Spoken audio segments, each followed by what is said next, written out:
بسم اللہ الرحمن الرحیم۔ السلام علیکم ورحمۃ اللہ وبرکاتہ۔ آج ہم قرض کی ادائیگی کا وظیفہ پڑھیں گے انشاءاللہ۔ اس سے پہلے آپ سب سے گزارش ہے کہ اس ویڈیو کو آگے ضرور شیئر کریں۔ جزاک اللہ۔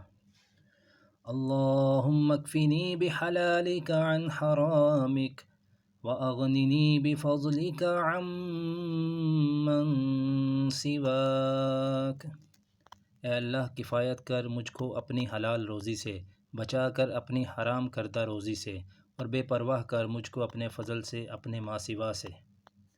نوٹ: حضرت علی رضی اللہ تعالیٰ عنہ کہتے ہیں کہ رسول اللہ صلی اللہ علیہ وسلم نے سکھائے مجھ کو مذکورہ کلمات، اور فرمایا کہ اگر تجھ پر بڑے پہاڑ کے برابر قرض ہو تو اللہ اس کو ادا کرے گا تجھ سے۔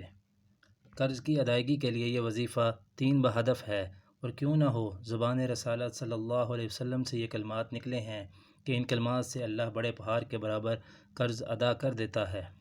پڑھنے کا طریقہ: عشاء کی نماز کے بعد یہ وظیفہ 500 مرتبہ بڑے خلوص اور عاجزی سے پڑھیں۔